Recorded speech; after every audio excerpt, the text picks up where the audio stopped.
ወንጌል ጥዑም ዜና ዝመለብዚ በሓልዮት ናይ ኤርትራ ኦርቶዶክስ ተዋህዶ ቤተ ክርስቲያን ሃገረ ስብከት ሰሜን አሜሪካ ክፍለ ትምህርቲ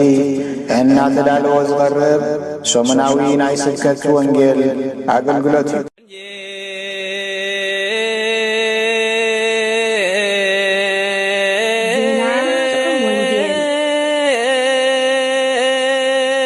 ዜና ጥዑም ወንጌል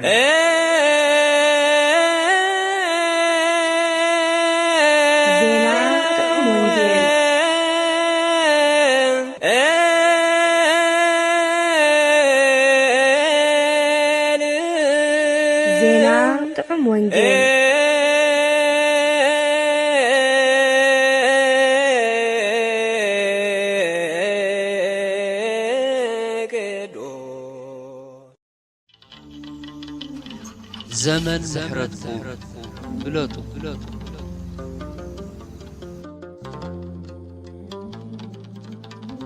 مسباك ناي زعلت زي اتي باسم እግዚአብሔር ዝመጽእ ብሩኽ እዩ ካብ ቤት እግዚአብሔር ንባርኾኩም ኣለና እግዚአብሔር ሲ ኣምላኽ እዩ ንሱ እውን ኣብርሃልና ነቲ መስዋዕቲ በዓል ዓመት ክሳዕ ኣቕርንቲ መሰዊኢ بجمر إزور مزمور داويد 118 كفقد إسران شدشن كساع إسران شوعت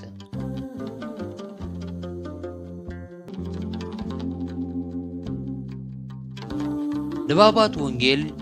إبراويان معرف شعته كفقد 11 كساع في السامة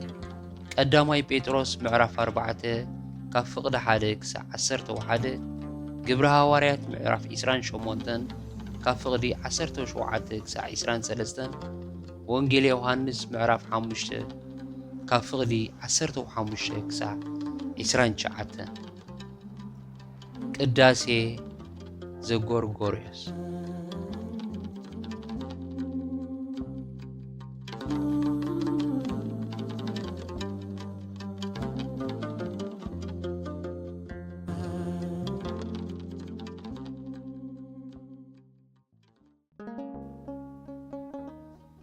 بسم أبون ودن منفس قدسن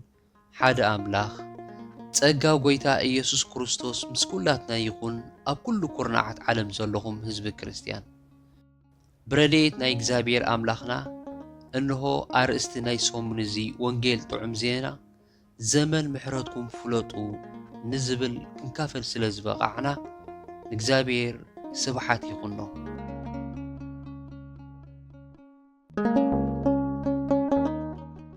ኢየሱስ ናብታ ከተማ ቀረበ ምስ ረኣያ ኸኣ ከምዚኢሉ ኣልቀሰላ ኣየ ንስኺ በዛ መዓልቲ እዚኣ ነቲ ንሰላም ክዝኸውን ነገር ፈሊጥኪ እንተ ትኾኒ መን መሃበ ሕጂ ግና ካብ ዓይንኺ ተኸዊሉ ኣሎ ጸላእትኺ ቀጽሪ ቀጺሮም ዝኸብኹ መዓልቲ ክትመጽያ እሞ በዝን በትን ከኣ ከጽብብልክ እዮም ዘመን ምሕረትኪ ሰኣን ምፍላጥክስ نعاخن أباخن زنبرو دقخن مسحمد كتصنبروخي كفروسخي أمن أبلع الأمنون أي كحد قولكن يوم وانجيل لقواس معرف 19 كفقلي 40 حالن كساع 4 كال أي ترجم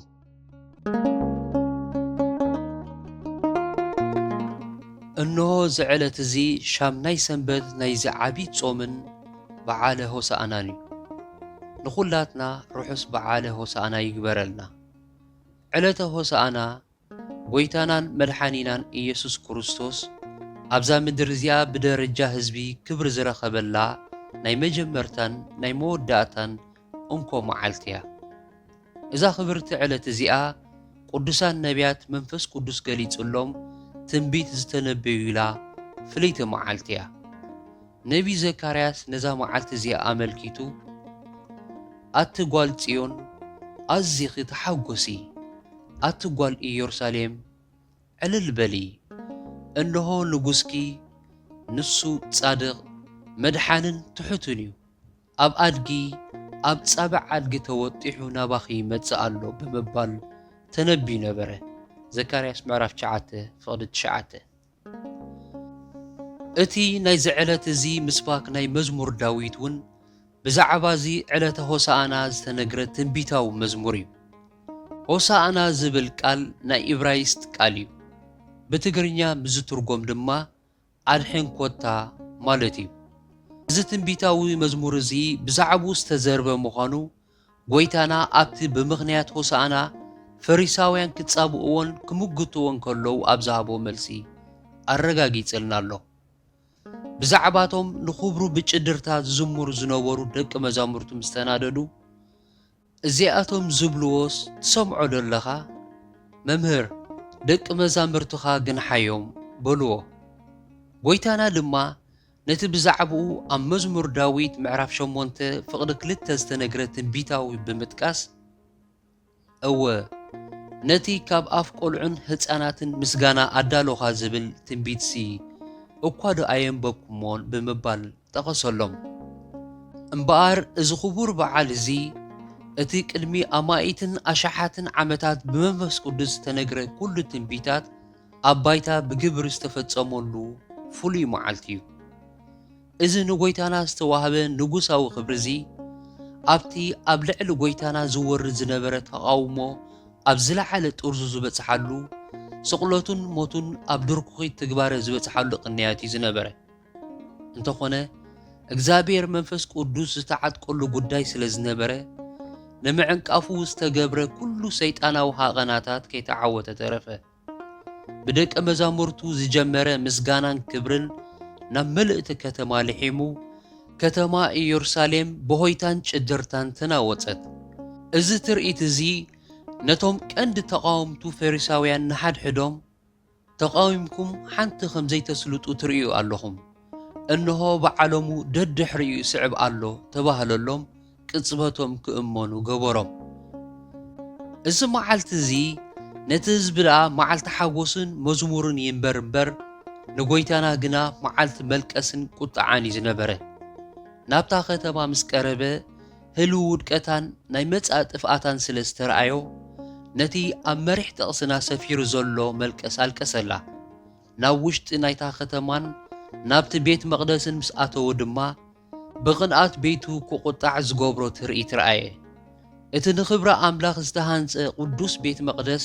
ዕዳጋ ከብትን ጤለበግዕን ርግብታትን ናይ ሸርፊ ቦታን ኮይኑ ስለ ዝረኸቦ ንበይኑ ኮይኑ ብዘይ ሓጋዚ ነቲ ዕዳጋ በተኖ።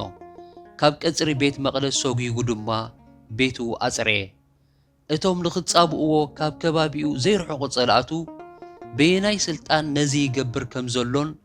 እንታይ ትእምርቱ ከም ዘርእዮምን ምስ ሓተትዎ ንስኻትኩም ነዛ ቤተ መቕደስ እዚኣ ኣፍርስዋ ኣነ ኸኣ ብሰለስተ መዓልቲ ኸልዕለየ ብምባል ኣብታ እትስዕብ ሰሙን ማለት ሰሙነ ሕማማት ብግብሪ ዝፍጸም ትእምርቲ ነገሮም። በዚ መልሱ እዚ እቲ ሽዑ ተሃኒጹ ዝነበረ ግኡዝ ህንፃ ቤት መቕደስ ናይቲ ህያው ቤት መቕደስ ዝኾነ ስጉኡ ጽላሎት ከም ዝኾነ ነዚ ስጉኡ እዚ ንሳቶም ሰቒሎም ምስ ቀተልዎ ንሱ ድማ ድሕሪ ሳልስቲ ከተንስኦ ምዃኑ ነቲ ምስጢር ገለጸሎም። እዚ ምስጢር እዚ ግና ደቂ መዛሙርቱ ጥራይ ንሳቶም ከዓ ድሕሪ ትንሣኤዮም ዘስተውዕልዎ ጎይታናን መድሓኒናን ኢየሱስ ክርስቶስ መቕደስና ከም ዝኸውን ብነቢያት ተገሊጹ እዩ። ናይታ ሰማያዊት ኢየሩሳሌም ዘለኣለማዊ መቕደስ ጎይታናን መድሓኒናን ኢየሱስ ክርስቶስ ምዃኑ እውን ኣብ ራእይ 21 ፍቕዲ 22 ብንጹር ተነጊርና ኣሎ። ኣብ ዕለተ ሆሳዕና ኣብ ነግህ ኣብ ግዜ ዑደት ቤት መቕደስን ከምኡ ድማ ኣብ መዕዋድን ዝዝመሩ መዛሙራትን ዝንበቡ ክፍልታት ቅዱስ ወንጌልን ብዙሓት እዮም። ኣብዚ ዕለት እዚ ኣብ ግዜ ቅዳሴ ዝዝመር መዝሙር ቅዱስ ያሬድ ድማ ባሮኮ ያዕቆብ ዘርእስቱ እዩ። እዚ መዝሙር እዚ ነቲ ኣብ ዘፍጥረት ምዕራፍ 49 ካብ ፍቕዲ 10 ክሳብ 12 ዘሎ ኣቦና ያዕቆብ ብዛዕባቲ ካብ ነገድ ይሁዳ ዝኾነ ጎይታናን መድሓኒናን ኢየሱስ ክርስቶስ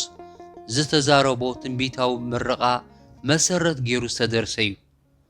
ናይዚ ዕለት እዚ ኣርእስትናን መሪሕ ጠቕስናን ድማ ካብቲ ናይ ወንጌል ሉቃስ ምዕራፍ 19 ካብ ፍቕዲ 28 ክሳብ 48 ንባብ ቅዱስ ወንጌል ዝተወስደ እዩ።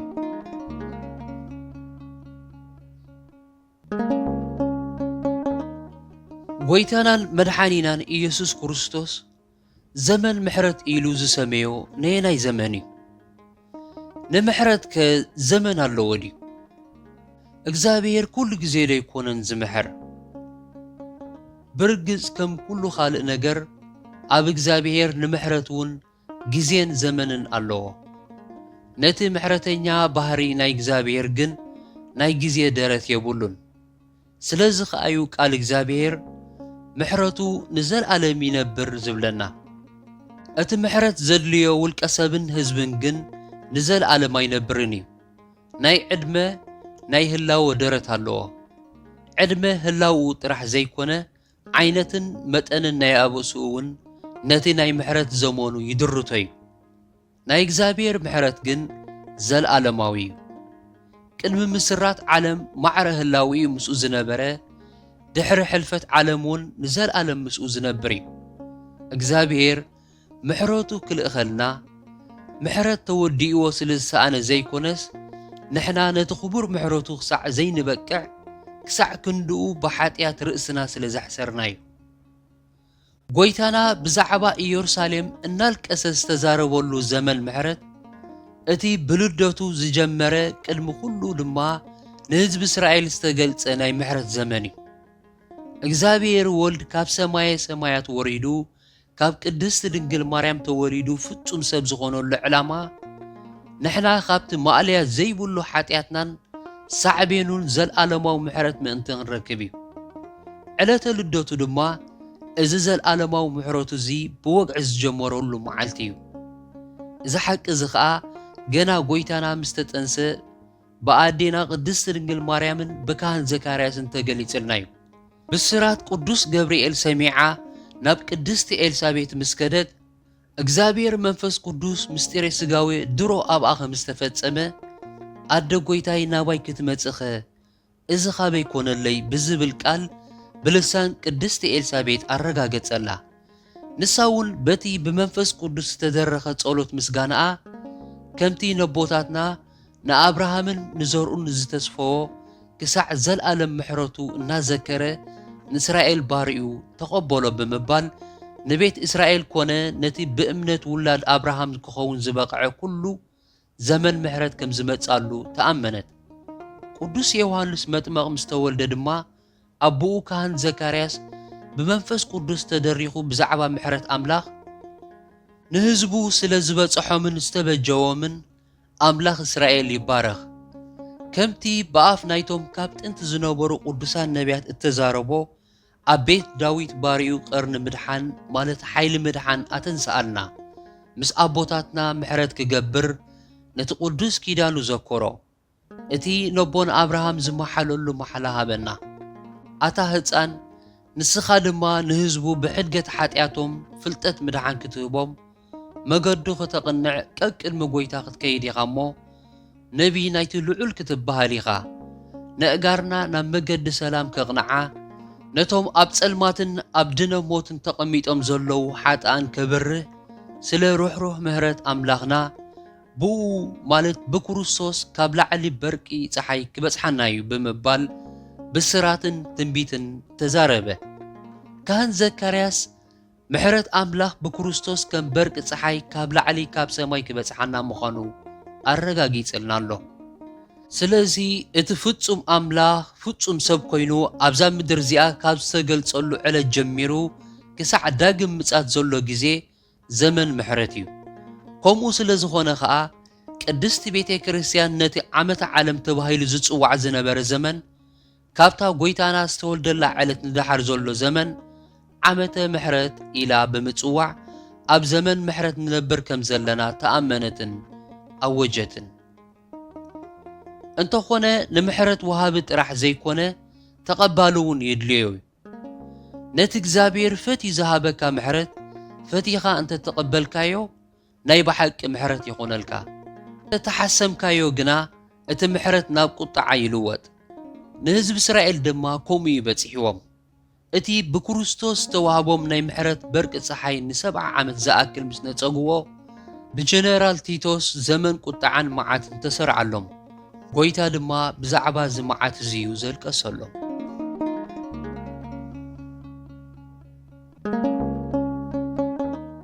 እዚ ዘመን ምሕረት እዚ ኣብ ውልቀ ሰብን ኣብ ህዝቢ ዓለምን ብኸመይ እዩ ዝገሃድን ዝግለጽን? ናይ ውልቀ ሰብ ህይወትን ናይ ሓደ ውልቀ ህዝቢ ህይወትን ናይ ሙሉእ ህዝቢ ዓለም ህይወትን ብግዜ ኾነ ብኻልእ ኩሉ ረቑሒታት ኣዝዩ ዝተፈላለየ እዩ። ስለዚ ንምሕረት ብዝምልከት ብሓደ ዓይነት ኣረኣእያ ክንርእዮ ኣይከኣልን እዩ። እቲ ካብ ልደቱ ክሳዕ ካልኣይ ምጻቱ ዘሎ ዘመን ምሕረት ንምልእቲ ዓለም እምበር ንሓደ ውልቀ ሰብ ወይ ንሓደ ውልቀ ህዝቢ ጥራሕ ዝምልከት ኣይኮነን። ንሓደ ውልቀ ሰብ ዝምደብ ዘመን ምሕረት ክንዲ መጠን ዕድሚኡን ክንዲ መጠን ኣበስኡን እምበር ክንዲ እቲ ንምልእቲ ዓለም ዝተዋህበ ኣዝዩ ሰፊሕ ዘመን ምሕረት ኣይኮነን። ሓደ ሰብ ኣብዛ ዓለም እዚኣ እንተነውሐ ናይ 70 ወይ 80 ዓመታት ዕድመ ጥራሕ እዩ ዝህልዎ። ስለዚ እቲ ቅድሚ ምውላዱ ዝነበረ ዘመን ምሕረትን ድሕሪ ሞቱ ዘሎ ዘመን ምሕረትን ንዕኡ ኣይንታዩን እዩ። ነቲ ብህይወት እናነበረ ኾሎ ዘርክበሉ ዘመን ምሕረት ጥራሕ እዩ ክጥቀመሉ ዝኽእል። ንውልቀ ሰባት ጥራሕ ዘይኮነ ንውልቀ ህዝብታት እውን ዝነብሩሉ ዕድመ ኣለዎም፣ ይጸንቱን ይጠፍኡን እዮም። እዚ ኸዓ ብስልጣን ኣምላኽ ዝውሰን እዩ። ንኣብነት ከነዓናውያን መስፈር ሓጢኣቶም መሊኡ ስለ ዝፈሰሰ ክጸንቱን ካብቲ ብኣምላኽ ዝተዋህቦም ሃገር ክለቁን ተፈርዶም። ሶዶምን ጎሞራን ኣማሊቃውያን ካልኦት ህዝብታት እውን ከም ውልቀ ህዝቢ ካብ ገጽ ምድሪ ክጠፍኡ መስፈር ዓመጾም ዝመልኡን ዘመን ምሕረቶም ዝወዱን ህዝብታት ኣለዉ። ብደረጃ ዓለም ህዝቢ ዓለም ብማይ ኣይሂ ዝጠፍኣሉን 8 ኣባላት ናይ ሓንቲ ስድራ ቤት ጥራሕ ዝተረፈሉ ግዜ እውን ኣሎ። ንሓደ ውልቀ ሰብ እውን ብመጠን ዕድሚኡን ብመጠን ብዝሕን ክብደትን ናይ ኣበስኡ ዝድረተሉ ናይ ውልቁ ዘመን ምሕረት ኣለዎ። ናይ ገሊኡ ሰብ ዘመን ምሕረቱ ክሳዕ ዕለተ ሞቱ ዝጸንሓሉ ኣሎ። እዚ ዘመን እዚ ሓጢኣቱ ብኣምላኽ ሸለል ዝበሃለሉ ዘመን ኣይኮነን። እግዚኣብሔር ነቲ ሓደን እንኮን ወዱ ንሞት ኣሕሊፉ ክሳዕ ዝህብ ደኣ ዋጋ ይኸፍለሉ እምበር ንሓጢኣት ፈጺሙ ሸለል ኣይብሎን እዩ። ነቲ ሓጥእ ግና ካብ ሓጢኣቱ ብንስሓ ክምለስ ዕድልን ግዜ ንህቦ ማለት እዩ። ዘመን ምሕረት ድማ እዚ ብንስሓ ካብ ሓጢኣትና ምሕረት ክንረኽበሉ ዝተሰርዓልና ዘመን ማለት እዩ። ስለዚ እቲ ክሳዕ ዕለተ ሞቱ ዘመን ምሕረቱ ዝተናወሐሉ ሰብ እቲ ክሳዕ ዕለተ ሞቱ መስፈር ዓመፁኡ ዘይመልአ ንስሓ ናይ ምእታውን ምሕረት ማለት ሕድገት ናይ ምርካብን ዕድሉ ዘይተዓጽወ ወይ ዘየብቅዐ እዩ። ነዛ ዕድሉ እዚኣ ከይተጠቕመላ ዕለተ ሞቱ እንተርኪባቶ እዚ ሰብ እዚ ዘመን ምሕረቱ ዘይፈለጠ ወዲ ጥፍኣት ኮይኑ ይተርፍ። ገና ብህይወቶም ከለዉ ዘመን ምሕረት ዝጸንቀቑ ሰባት ከም ዘለዉ ድማ ኣይንዘንግዕ። ብብዝሕን ብኽብደትን ናይቲ ዝፈጸምዎ ኣበሳ ነቲ መስፈር ሓጢኣቶም ቅፅፅ ኢሉ ከም ዘጀርብብ ወይ ከም ዝፈስስ ይገብርዎ እሞ እግዚኣብሔር በቲ ፍትሓዊ ፍርዱ ነቲ ንስሓ ናይ ምእታውን ምሕረት ናይ ምርካብን ዕድሎም ከም ዘኽትም ይገብሮ። ንኸምዚኣቶም ዝበሉ ሰባት ክልተ ምድራዊ ዕጫ ኣለዎም። እቲ ቀዳማይ ብፍርዲ ኣምላኽ ይቕዘፉ እሞ ምድራዊ ዕድሚኦምን ዘመን ምሕረቶምን ኣብ ሓደ ግዜ ይውድኡ። ናይዚ ፍርዲ እዚ ግብራዊ ኣብነት ኣናንያን ሰጲራን ኣካን ወዘተ ምጥቃስ ይከኣል እዩ። እቶም ካልኣይ ዓይነት ከዓ ዘመን ምሕረቶም ካብ ምድራዊ ዕድሚኦም ዝሓፅር ሰባት እዮም። ዘመን ምሕረቶም ወዲኦም ክንሶም ኣብዛ ምድሪ እዚኣ ብህይወት ክጸንሑ ዝተፈቕደሎም እዮም። እዞም ዝጸንሑ ካብቶም ዝቕዘፉ ዝሓሽዮም ማለት ግን ኣይኮነን። ንስሓን ምሕረትን ዘይርከቦ ዕልሞ እሞ ብምንታይ ካብ ሞት ክሓይሽ? ናይዚ ዝዓይነቱ ህይወት ሩኡይ ኣብነትና ከዓ ንጉስ ሳኦል እዩ። ብህይወቱ ከሎ ገና እውን ኣብ ንጉሳዊ ስልጣን ከሎ ዘመን ምሕረቱ ወዲኡ ከመይ ከም ዝተሳቅየን መወዳእቱ ብኸመይ ብኽፉእ ከም ዝጠፍአን ንመለበሚ ንምህሮና ክኾነልና ኣብ መጽሓፍ ቅዱስ ጉሩም ገይሩ ተሪኽልና ኣሎ። ሊቀ ካህናት ኤሊ ምስ ደቁ እውን ከምኡ ነበረ። ኣብ ሓድሽ ኪዳን እውን ንመንፈስ ቅዱስ ንዝጸረፉ ካብ ጸጋ ንዝወደቑ ፍልጠት ሓቂ ድሕሪ ምርካብ ፈትዮም ሓጢኣት ንዝገብሩ ንድሕሪት ንዝምለሱ ናቶም ዘመን ንስሓን ምሕረትን ከም ዘብቅዕ ብተደጋጋሚ ተገሊጽልና ኣሎ።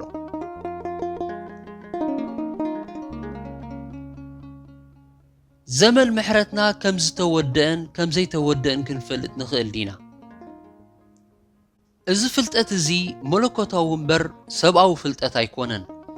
ዘመን ምሕረትካ ምፍላጥን ጎይታ ዝመጸሉ ግዜ ምፍላጥን ንደቂ ሰባት ኣይተዋሃበን ብርግጽ ንመንፈስ ቅዱስ ጸሪፍካ ሕድገት ሓጢያት ከም ዘይርከብ ጎይታና ኣግሂዱ ስለ ዘፍለጠና እቲ ነዚ ኣበሳዚ ዝፈጸመ ሰብ ዘመን ምሕረቱ ከም ዝወድአ ርግጸኛታት ክንከውን ንኽእል ኢና ኣብ ራእይ ዮሃንስ እግዚአብሔር ኣዝዩ ከቢድ መዓት እናኸዓወሎም ከሎ ኣብ ክንዲ ዝንስሑን ንኣምላኽ ክብሪ ኣብ ክንዲ ዝህቡን ንኣምላኽ ከም ዝጸረፍዎ ተጻሒፍልና ኣሎ እዞም ህዝብታት እዚኣቶም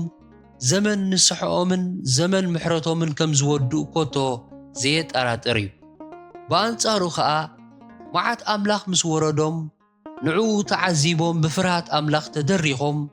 ንኣምላኽ ሰማይ ብንስሓ ክብሪ ዝሃቡ ሰባት ከም ዝነበሩ ኣብ ራእይ ዮሃንስ ምዕራፍ 11:13 ተገሊጽልና ኣሎ ስለዚ ብዛዕባ ርእስና ኾነ ብዛዕባ ካልኦት ኣብዚ ዕለት እዚ ወይ ኣብዚ ዓመተ ምሕረት እዚ ዘመን ምሕረቱ ኣብቂዕ እዩ ክንብል እንተዘይከኣልና እኳ ክንግምቶ ዘይከኣል ግን ኣይኮነን ምጽኣት ጎይታ መዓስ ከም ዝኸውን ፈሊና ክንፈልጥ እንተዘይከኣልና እኳ እቲ ግዜ ከም ዝቐረበ እነለልየሉ ምልክታት ግን ተዋሂብና እዩ ንዘመን ምሕረት እውን መለለይኡ ምልክታት ከም ዘለዎ ርዲ እዩ እቲ ዝዓበየ ምልክቱ ድማ ጸሎታውን ግብራውን ንስሓ እዩ ንስሓ ዘመን ምሕረትና ከስፍሕን ከንውሕን ዝተሰርዓልና ምልክታዊ ምስጢር እዩ ሓቀኛን ግዚኡ ዝሓለውን ንስሓ ዘዘውትር ሰብ ምድራዊ ናይ ምሕረት ዘመኑ ዘነውሕን ዘውሕስን ብልህ ክርስቲያን እዩ ንስሓ ናይ መንፈሳዊ ህይወት ዝለዓለ መለክዕ እዩ ብዛዕባ ሓጢኣቱ ሕልልኡ ዝነቕፎ ቁስሊ ልቡ ዝፈልጦ ሰብ መንፈሱ ህያው ዝኾነ መንፈስ ቅዱስ ኣብኡ ሓዲሩ ብዛዕባ ሓጢኣቱ ደጋጊሙ ዝረትዖ ሰብ እዩ እዚ ጸጋዚ ናይ ባሕቂ እንተልዩና ዘመን ምሕረትና ከም ዘይተወድአ እኳ ደኣ ዘይተተንከፈ ሙሉእ ምዃኑ ርግጸኛታት ክንከውን ንኽእል ኢና ጉድ ኣበሳ ደጋጊምና እናፈጸምና ይትረፍ ክንሳሕ ኣብ ሕልናና እኳ ንማለቱ ሕርኽርኽ ዘይብለና ብኣንጻሩ እኳ ደኣ በቲ ዝፈጸምናዮ ሓጢኣት ናይ ዓወትን ጅግንነትን ስምዒት ዝዕብልለና ነውርዮን ንጀሃረሉን እንተኾይንና ግን ንዘመን ምሕረትና ንሕፅሮ ከም ዘለና መግለፂ ዘየልዮ ርዱእ ሓቂ እዩ ንኣብነት ንዝበደለካ ሰብ ይቕረ ዘይምባል ምሕረት ዘይምግባር ንዘመን ምሕረትና ኣብ ዘይግዚኡ ዝቖፅዮ ዓሻ ተግባር እዩ ምሕረት ዘይገበረ ፈጺሙ ምሕረት ከም ዘይረክብ ቅዱስ ወንጌል ብኣጽንዖት ደጋጊሙን ገሊጽልና እዩ ቂምታን ጽልእን ዘመን ምሕረትካ ዘሕፅር ሕሱም መርዚ እዩ ንበዳሊኻ ትቐጽዕ ዘለኻ እናመሰለካ ገዛ ርእስኻ እትቕዘፈሉን እተጥፍአሉን ርእሰ ቅትለታዊ ምርጫ እዩ ስለዚ በቓል ኣምላኽን ብረድኤት መንፈስ ቅዱስን ርግኢልና ርእስና እንተመርሚርና ዘመን ምሕረትና ኣብ ከመይ ኩነታት ከም ዘሎ ክንርዳእ ኣይከጸግመናን እዩ ሓጢኣት ዘይበትከልና ድኹማት ፍጥረት ከም ምዃንና መጠን መዓልታዊ ከም ንሓጥእ ንፈልጥ ኢና ብጸሎት ኮነ ብግብራዊ ሓቀኛ ንስሓ ካብ ንኣቱ ክንደይ ከም ዝገበርና ድማ ንዘክር ንሓጥእ ከም ዘለና እናፈለጥና ዘይምንስሓና ኩሉ ቃልስናን ሓይልናን ኣብ ምሕፃር ዘመን ምሕረትና ነውዕሎ ከም ዘለና ዘረጋግጸልና እዩ ስለዚ ዘመን ምሕረተይ መዓስ ኮን ይውዳእ ወይ ክሳዕ መዓስ ኮን ይጸንሓለይ ይኸውን እናበልና ሰንፈላል ካብ ንኸውን ኣካይዳና ኣጸቢቕና ህይወትና ኣጽፊፍና ብጽድቅን ብቅድስናን ብምንባር ኣብ ምልክት ሕቶ ዘይወድቕ ዘመን ምሕረት ብንጹርነት ከነውሕስ እዩ ዝሕሸና